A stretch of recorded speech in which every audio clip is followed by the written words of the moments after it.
Anne Hidalgo est notre invitée ce matin, bonjour. Bonjour. Merci d'être avec nous, candidate à la mairie de Paris, socialiste, Anne Hidalgo. Alors, est-ce que le gouvernement est au bout du rouleau ? Non, je ne pense pas, mais en tous les cas, voilà, il continue à avancer.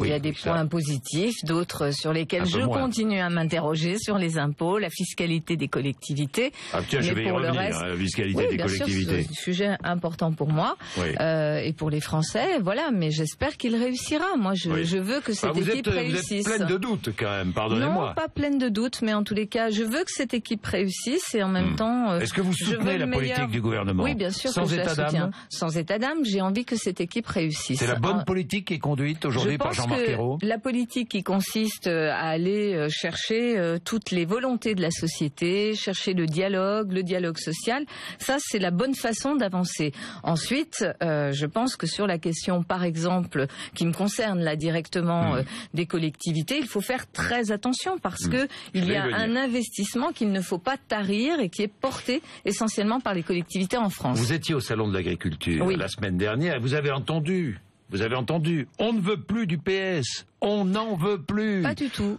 Non, vous n'avez pas entendu ça? Absolument pas. Et jamais, vraiment, à aucun moment. Non, franchement, vous savez, moi j'ai fait une visite. Même certains éleveurs lozériens qui vous ont dit ça, non? Non, franchement, moi j'ai fait une visite. Alors les journaux disent des bêtises. Non, franchement, j'ai fait une visite, je suis restée 6h30. Vous savez, en 6h30. Vous n'entendez pas? On a eu le temps. Il y a des gens qui vous apprécient plus ou moins, mais franchement, j'ai rencontré beaucoup de producteurs, beaucoup d'éleveurs. J'ai fait la visite en partie avec le président de la Chambre des métiers de Paris. On est allé voir les artisans bouchers, etc.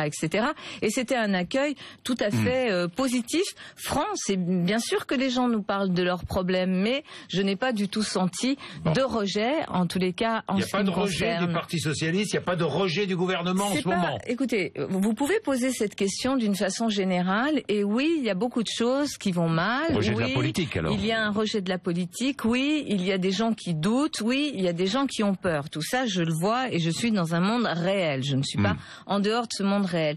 En même temps, moi, je fais campagne à Paris. Et à Paris, je vois des gens qui considèrent que la gauche à Paris a réussi. Que la gauche à Paris a plutôt Donc, la gauche à Paris a réussi et la gauche au niveau national n'a pas réussi, quoi. A apporté des solutions aux Parisiens. Et donc, moi, j'ai ce retour-là. Que les gens me disent qu'ils sont insatisfaits, qu'ils ont effectivement un certain nombre de doutes, c'est très bien qu'ils l'expriment. Mais ce n'est pas exactement ce qu'ils expriment vis-à-vis de ce que je leur propose à Paris. Alors, 2-3 questions politiques. Ensuite, nous allons aborder Paris. Ça, oui, c'est très politique, je continue. Un remaniement est-il indispensable, selon vous? Ça, c'est au président de la République d'en décider. Je pense que, vraisemblablement, s'il le fait, ce sera après les municipales. Entre les municipales et les européennes? Peut-être. En tous les cas, Vous le souhaitez? Je pense qu'il faut resserrer l'équipe, oui, et que il faut redonner confiance et redonner avec le même Premier ministre? C'est pas à moi d'en décider, c'est au président de la République. Oui, et ça, moi, c'est certain, mais vous avez votre avis quand même. J'ai mon avis, mais j'ai surtout la charge de porter une campagne parisienne. Quel est-il, cet avis? Mon avis, c'est que c'est au président de la République d'en décider.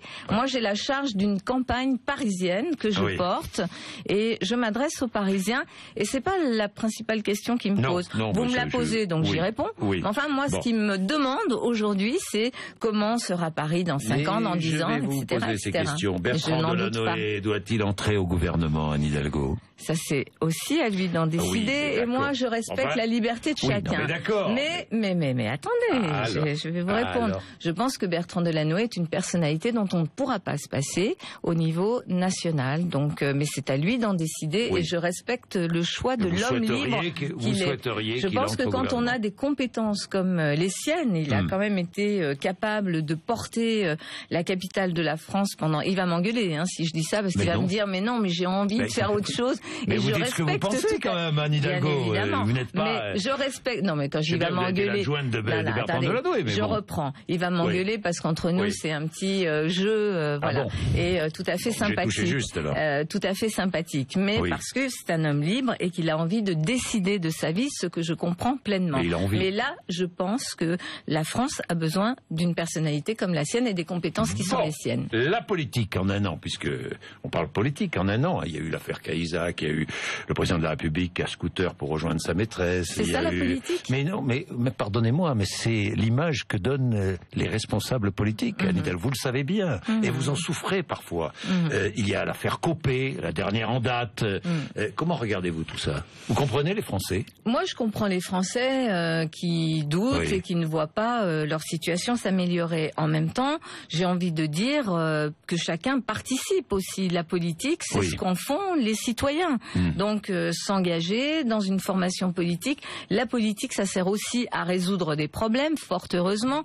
Ça sert à créer des services. Ça sert, vous savez, quand, par exemple, à Paris, on met en place un bouclier social qui permet de compenser des difficultés pour payer son loyer ou pour pouvoir des tarifs pour pouvoir envoyer tous les enfants, quels que soient les revenus des parents, déjeuner dans les cantines, puisqu'on peut déjeuner à partir de 15 centimes d'euros dans nos cantines. C'est ça aussi la politique. Donc il faut que chacun, plutôt que de rester à distance en observateur, participe à sa façon. Ça, c'est la politique sur le terrain local, mais pas que.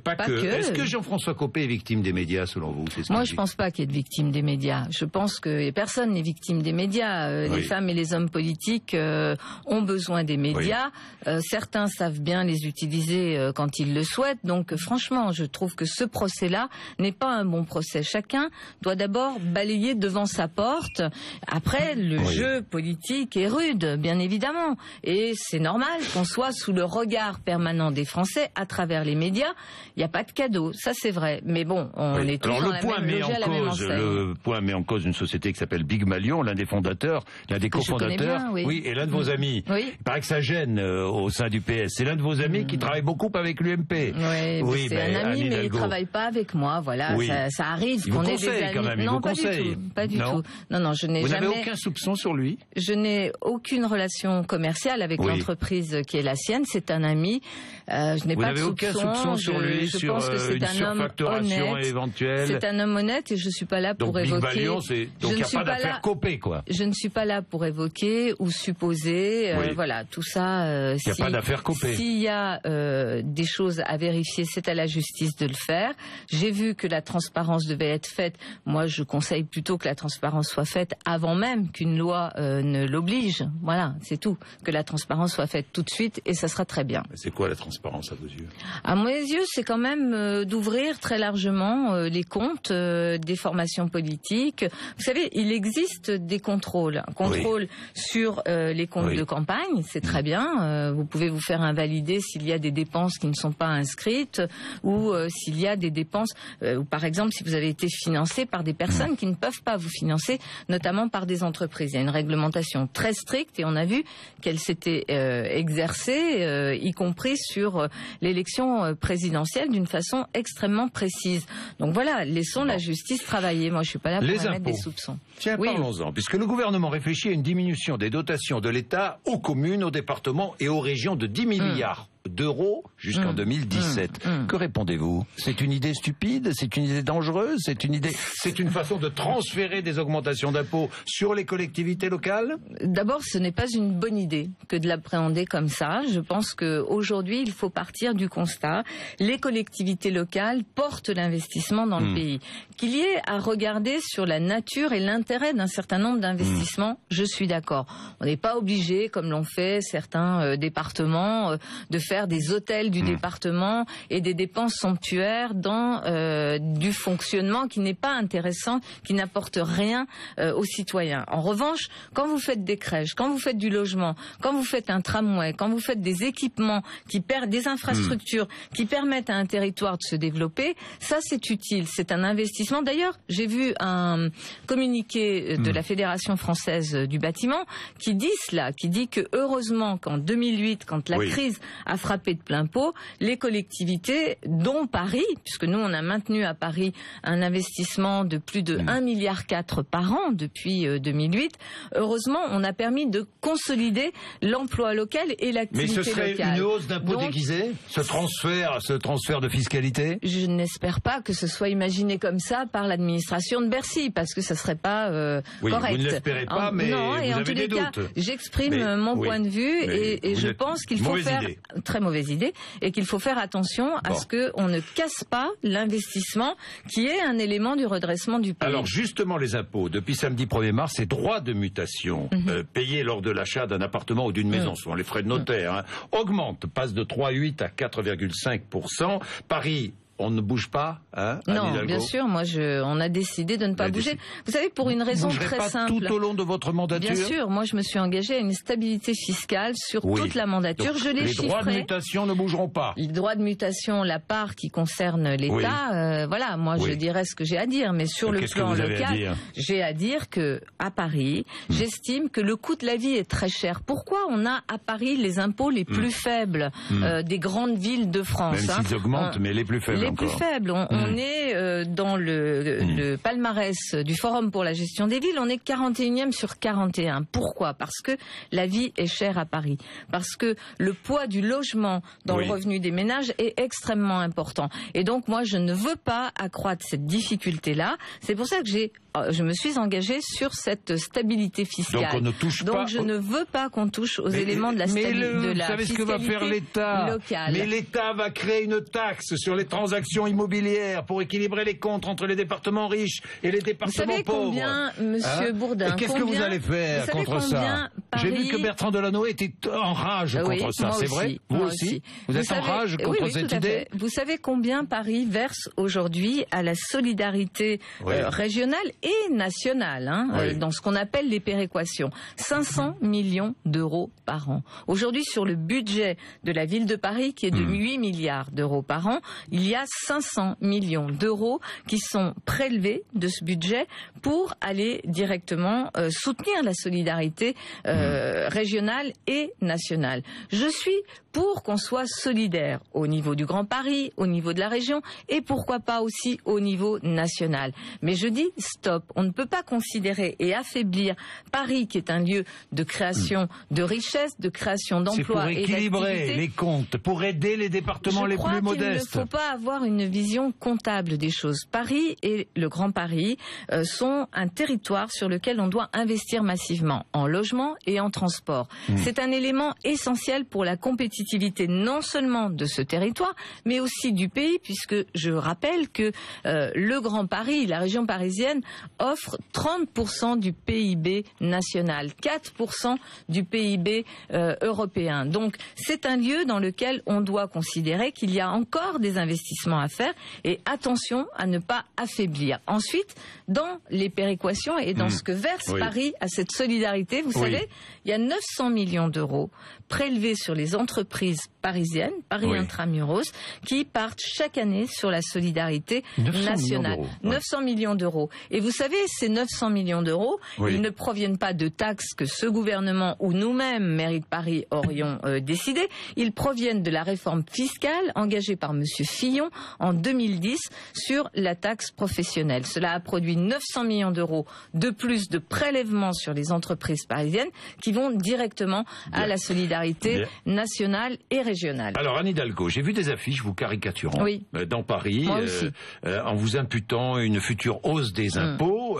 Vous avez demandé à ce qu'on les enlève? Non, pas du tout. Non, c'est pas vrai? Non. Ce ne sont pas les services municipaux qui les enlèvent? Pas. Non, c'est faux. Enfin, c'est le Canard enchaîné qui disait ça il y a quelques jours, repris par Nathalie Kosciusko-Morizet. C'est très choquant d'abord, parce que d'abord il y a un premier point. Non, aucun élu, ni le maire, ni moi-même, ni personne n'a demandé qu'on enlève spécifiquement ces affiches. Il y a effectivement une personne à la direction de la propreté qui, pensant sans doute bien faire, a dit qu'il fallait enlever ces affiches. Elle les a caractérisées comme les affiches étant contre moi. C'est vrai que c'est assez facile à les identifier. Mais il n'y a eu aucune directive de la mairie de Paris. Deuxièmement, la mairie de Paris, son rôle, c'est de faire enlever l'affichage sauvage lorsqu'il dégrade effectivement des équipements publics, des bâtiments. Ce que fait la mairie. Et d'ailleurs, je vais vous dire, même un de mes candidats dans le 16e arrondissement, puisqu'on avait une équipe un peu zélée qui a un peu collé partout, s'est fait sanctionner, rappelé à l'ordre et même paiera paiera une amende. Donc vous voyez, c'est quelque chose qui concerne tout le monde. Mais sur cet affichage, cela pose quand même un autre problème, d'une autre nature.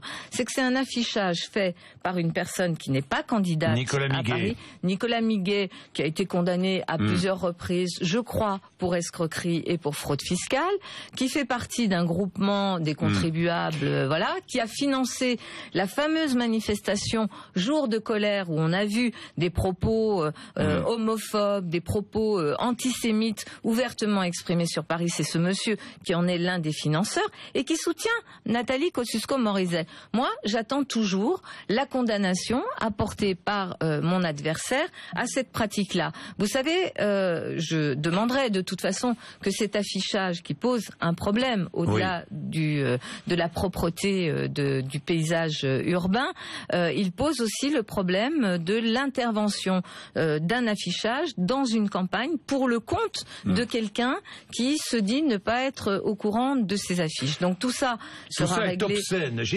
J'ai écouté Nathalie Kosciusko-Morizet qui a employé plusieurs fois à votre encontre ce mot obscène. Vous êtes obscène dans la façon de conduire votre campagne électorale? Non, j'ai pas l'impression, j'ai plutôt l'impression que les Parisiens sont contents de cette façon de faire. Mais vous savez, ce qui est très choquant quand on est un personnage politique, voilà, qu'on soit attaqué, je dirais, ça fait partie du jeu. Mais il y a quand même une forme de violence, par exemple, dans cet affichage. Vous savez, ce bandeau là sur les yeux. En général, c'est ce qu'on fait aux condamnés à mort sur un peloton d'exécution. Je trouve qu'il y a peut-être d'autres façons de s'exprimer en politique que de procéder de la sorte. J'ai vu aussi ce qu'a déclaré Jean-Marie Le Gouen. Hidalgo a évidemment gagné la bataille.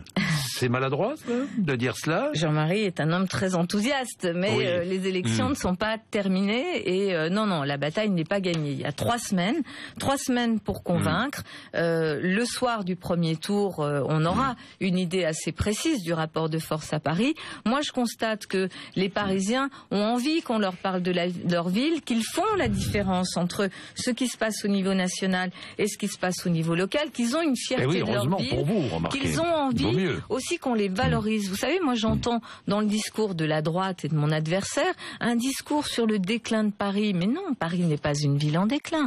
Paris est une ville créative, Paris est une ville qui parle au monde, Paris est une ville qui a sa place dans justement cette compétition internationale des villes. Et en plus, Paris est une ville qui, parce que je porte aussi un projet solidaire, apporte des services aux Parisiens et notamment à celles et ceux qui sont aujourd'hui en difficulté du fait de la crise. Anne Hidalgo, vous êtes contre le cumul des mandats? Oh oui, bien sûr. Bon, vous êtes première adjointe actuellement, présidente de l'APUR. Non, mais ça, c'est pas des cumuls de mandats. Vous êtes conseillère régionale. Conseillère régionale. Oui, conseillère régionale. C'est un mandat, ça. C'est un mandat, mais c'est un mandat local. Vous avez pris votre retraite à l'âge de 51 ans, vous étiez inspectrice. J'ai démissionné de la fonction publique. Donc vous ne touchez plus votre retraite de la fonction publique. J'ai démissionné de la fonction publique où j'ai travaillé pendant 29 ans. Alors si vous êtes élu maire, vous allez toucher 8 684 € par mois, c'est ça, hein, plus indemnité de maire, indemnité indemnité de frais de représentation. Je ne sais plus de combien elle est, mais très peu. Qu'est-ce que vous allez tout cumuler ou pas? Qu'est-ce que vous avez décidé? D'abord, que les choses soient claires.